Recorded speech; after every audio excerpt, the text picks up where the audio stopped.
நாம் பார்ப்பது வடலூர் ஸ்ரீ வள்ளலார் சுவாமிகள் அருட்பெரும் ஜோதி தனிப்பெரும் கருணை என்ற வார்த்தைக்கு உகந்தது போல் நம்முடைய வள்ளலார் சுவாமிகள் மக்களின் குறைகளை களைந்து தன்னை நாடி வரக்கூடிய பக்தர்களின் பசியை போக்கி அன்னமிட்டு தாயும் தந்தையுமாக இங்கு அருள்பாலிக்கின்றார்.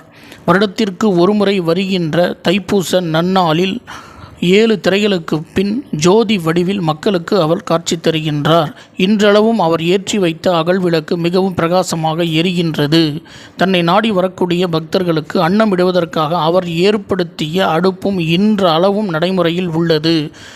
இத்திருக்கோயிலுக்கு வரக்கூடிய பக்தர்களுக்கும் இன்றளவும் அன்னமிட்டு வரக்கூடிய பக்தர்களுக்கு மகிழ்கின்றனர். எனவே இது போன்ற ஆன்மீக வீடியோக்கள் அனைத்தையும் பார்ப்பதற்கு நம்முடைய ஓம் டெம்பிள் வேர்ல்ட் யூடியூப் சேனலை லைக் பண்ணுங்கள், ஷேர் பண்ணுங்கள், சப்ஸ்கிரைப் பண்ணுங்கள். அருகில் உள்ள பெல் பட்டனை ப்ரெஸ் பண்ணி ஆல் அப்படிங்கிற ஆப்ஷனை செலக்ட் பண்ணிவிடுங்க.